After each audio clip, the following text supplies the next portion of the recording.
Hello and welcome to New Frontiers on CCTV International. I'm Ji Xiaojun in Beijing, and today we reach the concluding part of our mini-series, Traditional Chinese Weaponry. Official records state that more than 100 types of weapons are used in Chinese martial arts. They range from the bow and arrow, which makes it possible to attack the target from a great distance, to swords and daggers, cudgels and spears for fighting at close quarters. Traditionally, though, swords and daggers are regarded as the most important martial arts weapons. But history shows that weapons have had to adapt and change. A case in point is the mace, developed to combat soldiers wearing armor.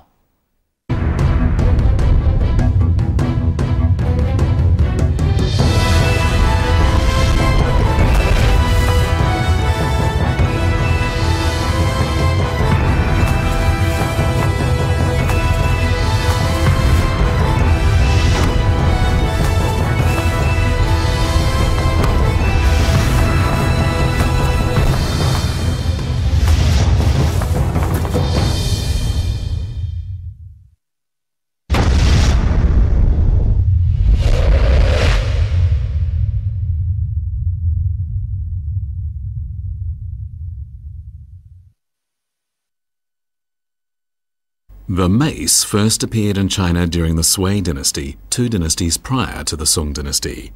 It is known that General Qin Qiong used 2 maces as his weapons. But during the Song dynasty, the mace was very commonly used.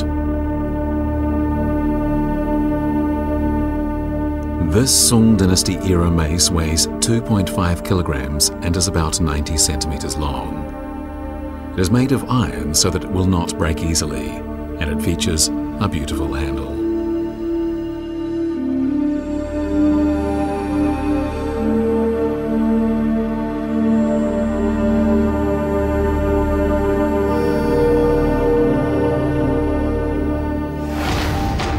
If the mace was a light weapon used to attack soldiers wearing suits of armor, then the hammer was a heavy weapon intended to kill an enemy instantly. The Peking opera 8 Hammers tells of Yue Fei's army battling Jin troops.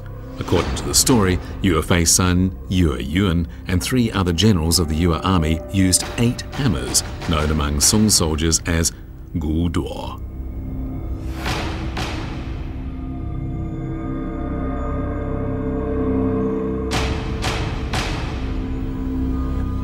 A Gu Duo consists of a shaft and a polyhedric hammer.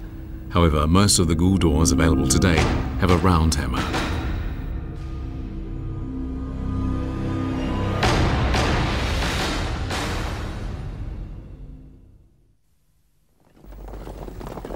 Although the Song dynasty went to great efforts to develop weapons, it imposed strict controls on their use outside of the military.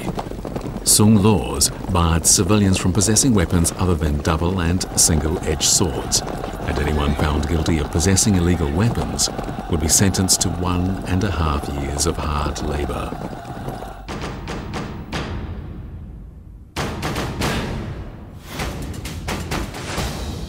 宋代禁兵之令非常之严，任何私人不得拥有武器，甚至民间的一些社火活动，你都要拿假的。所以我们现在有一个词叫银样蜡枪头，大家读过《西厢记》都知道，那个银样蜡枪头就是宋朝规定的，你要参加赛社活动、祭典活动、各种社会活动时，拿的各种仪仗兵器必须是银样蜡枪头的，你都不能拿一个真的兵器或者是仿真兵器。Song officials were required to closely monitor the possession of weapons in order to safeguard the regime. However, according to the classic novel The Water Margin, they weren't able to prohibit certain heroes from possessing such weapons.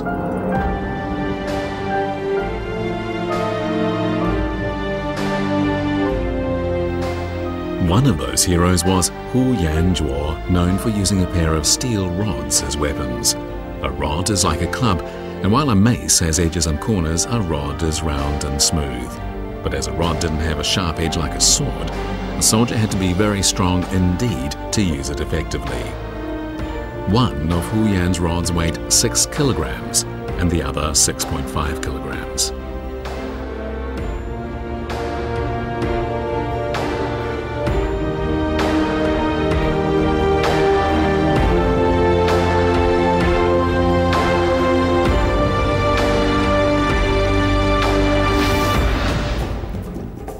Another hero described in the water margin is Li Kui, who uses a battle axe. He is said to be as strong as an ox. The battle axe is another of the 18 most commonly used ancient heavy weapons. This highly lethal weapon has a thick back and a sharp cutting edge.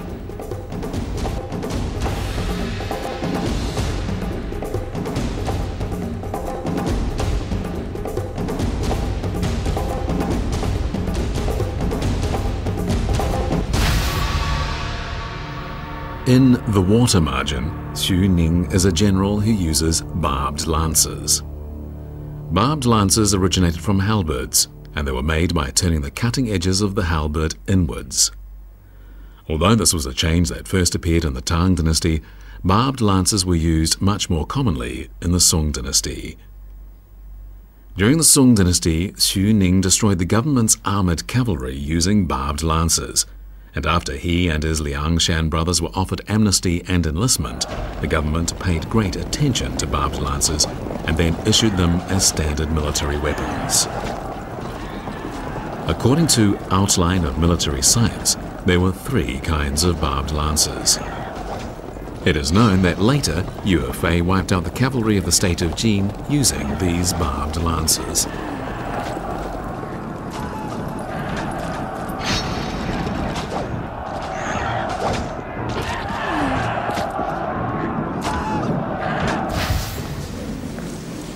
During the Song dynasty, the staff was widely used by civilians, partly because materials for making the staff could be readily found, and the weapon could be either long or short. The staff soon became a favourite among civilian martial arts practitioners. Although the staff was a simple weapon, it was effective because it could be used easily and in a great variety of ways.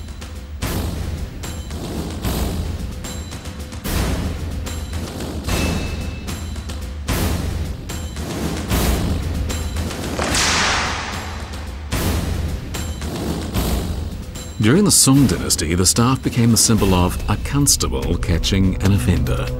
In the water margin, both the policeman who escort Lin Chung to prison and supervisory official Wu Song carry the staff when they perform official duties. And although the water margin is a novel, what it tells us about the use of the staff in the Song dynasty is certainly accurate. 18般兵器，到时候你就说刀枪剑戟斧钺钩叉拐子流星什么，就说到这儿了。好。 那到底这种抓是一种什么样的东西呢？所谓抓，那就是这样抓，对不对？我们来看看。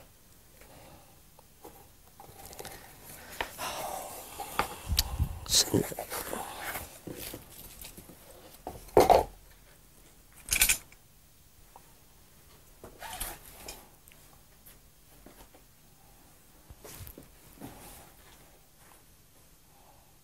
这个就是传说里的抓。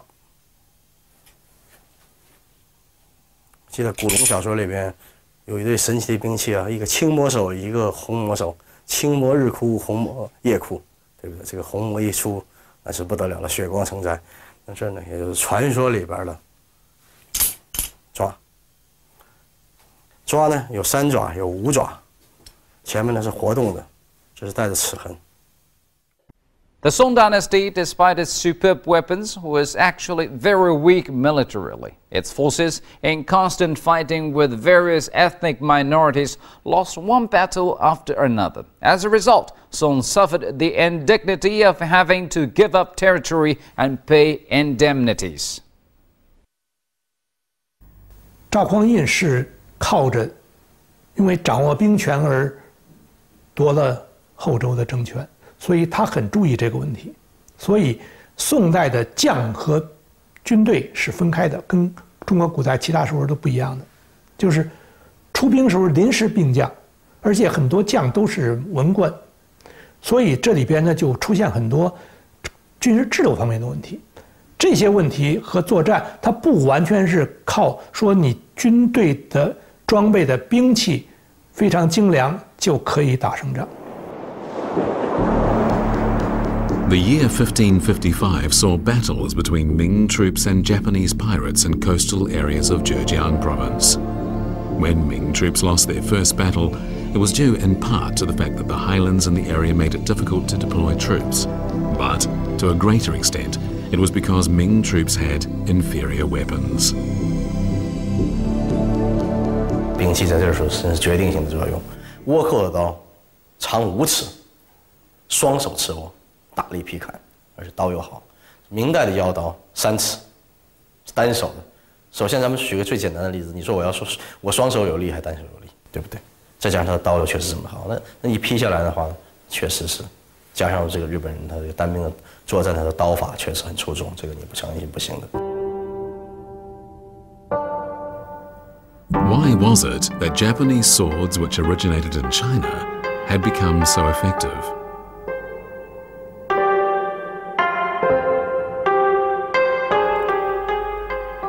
After Chinese swords were introduced to Japan, the country had worked hard to improve them for hundreds of years. In Japan, each sword was made by an individual family specializing in sword making, whereas in the China of the Ming dynasty, swords were looked upon more as ordinary weapons. As a result, the swords used by Ming troops were cheap, poorly made, and used inferior steel.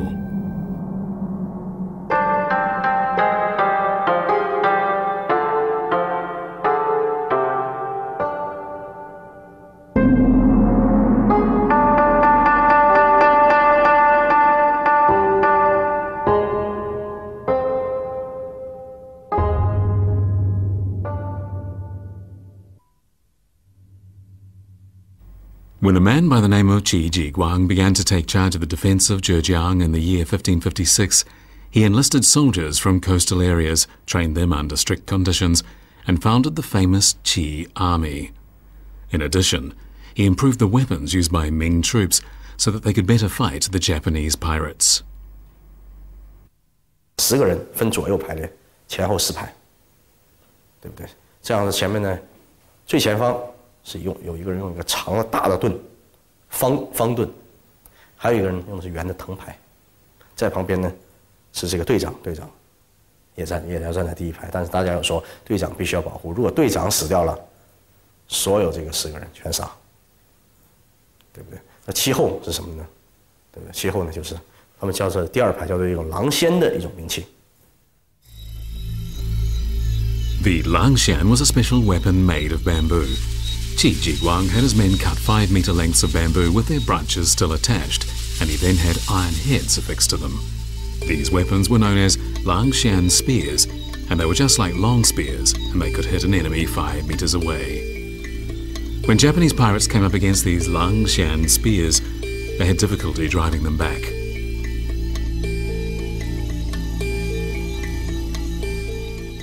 他要的只是把这个倭寇固定住。我相信这个倭寇刀法很好，他会用刀把这些竹子砍断，他不傻的。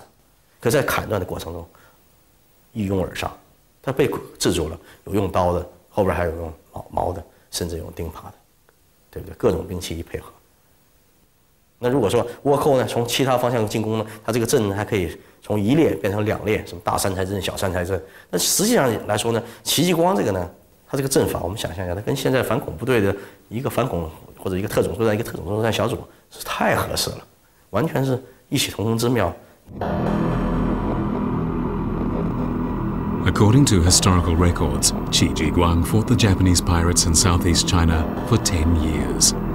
In the year 1566, he finally wiped them out and became a national hero.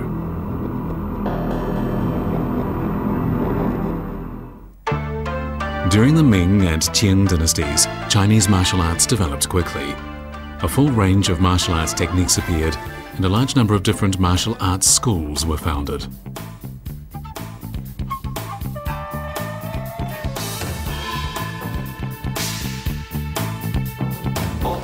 The most famous weapon of Shaolin Temple is the staff. The monks of Shaolin Temple began to use the staff from around the time martial arts appeared at the temple. As Shaolin Temple is Buddhist and its monks followed Buddhist teachings, iron weapons of war such as swords, spears and halberds were never used. The wooden staff was the only weapon deemed acceptable. Naturally, Shaolin Temple developed comprehensive skills in the use of this weapon. The Wudang school of martial arts, on the other hand, is built largely around the use of the sword. Wudang swordsmanship was first developed in the Ming Dynasty by the prominent Taoist Zhang Sanfeng on the basis of Taoist culture and ideology. Wudang swordsmanship is designed to conquer the unyielding with the yielding and restrict activity through quietness. The representative weapon of the Mei school of martial arts is the Mei dagger. Mei daggers were based on the design of hairpins, but developed into daggers wielded in pairs using both hands. Mei daggers are truly awesome weapons.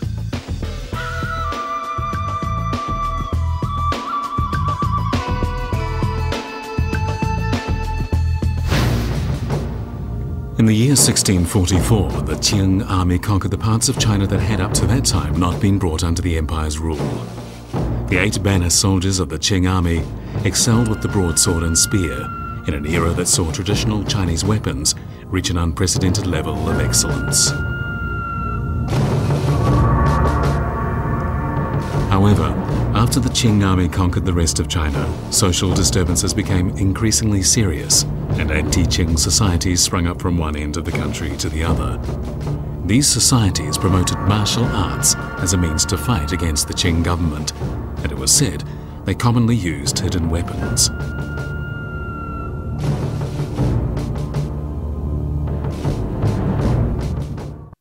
Now, it's quite common in martial arts movies for the hero to produce a weapon out of thin air, with which he deals a fatal blow to his enemy. Surely, though, such hidden weapons never really existed. Or did they?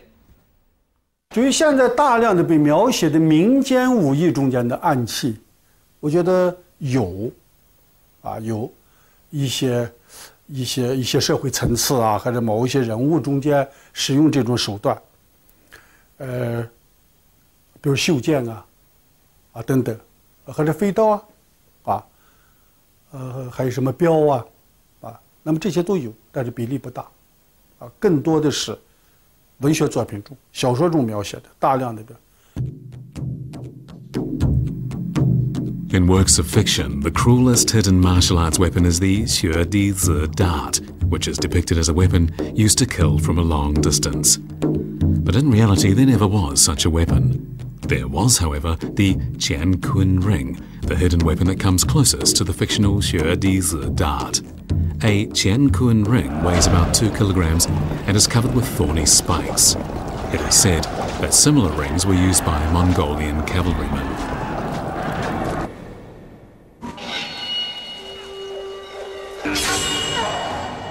这民间武术家们也都遵守一定的游戏规则，就遵守一定的道德底线。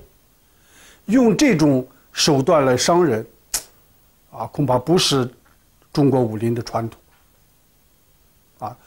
只有一些所谓小说中描写的绿林人物那么他们用。 Hidden weapons don't appear in the list of the 18 most commonly used traditional martial arts weapons.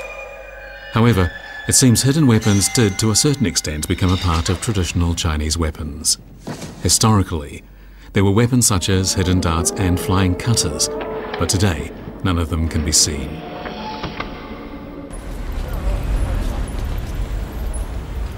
This is Beijing Sports University, China's top sports university. Among the traditional weapons still being mastered here today are bows and arrows as used in ancient times.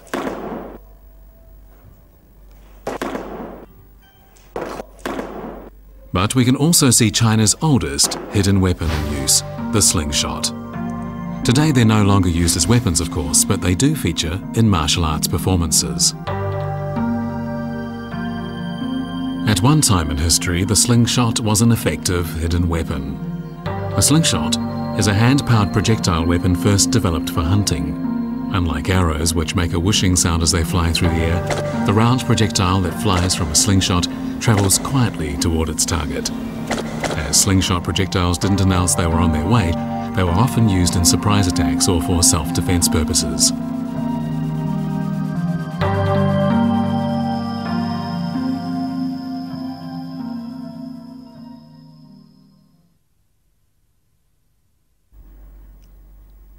During the Qing dynasty, firearms took on an increasingly important role, and traditional Chinese weapons became less important in battle. As a result, many double and single-edged swords were diverted to the civilian sector, where they became important once again in martial arts. Today, these traditional Chinese weapons are favorites among collectors. This is the home of Huang Fujiang. Huang has collected several ancient Chinese weapons, but behind one rather ordinary-looking sword in Huang's collection is a truly extraordinary story.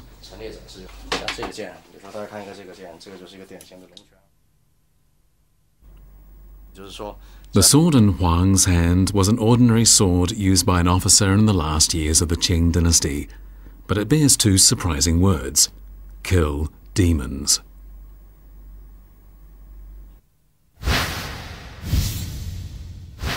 为什么会出现赤魔这一群？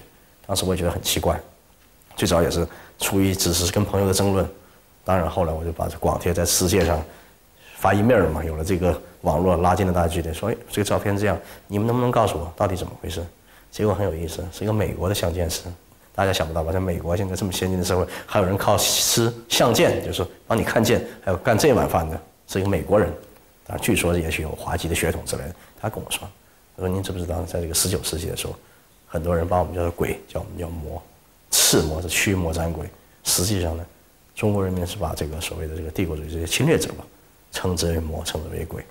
所以我说呢，这个赤魔呢是一把驱魔斩鬼之剑。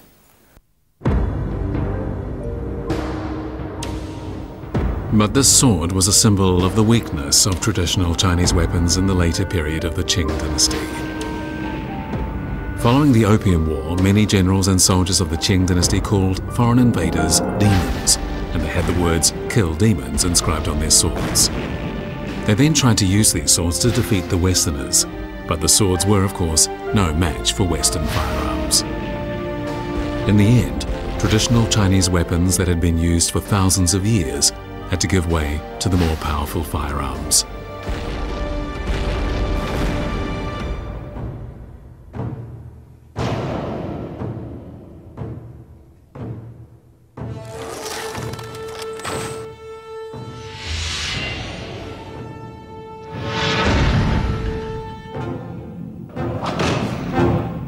The bronze swords of ancient China, the Wanshou broadswords of the Han Dynasty, and the swords manufactured during the reign of Qing Emperors Kangxi and Qianlong are among the very finest weapons produced in the ancient world. Ancient Chinese weapons have a long and glorious history. Although they aren't used in battle today, traditional Chinese weapons, especially double and single-edged swords, are still the favorite weapons of martial arts practitioners and collectors of ancient artifacts. Traditional Chinese weapons are an important part of traditional Chinese culture, and today they continue to enrich China's martial arts.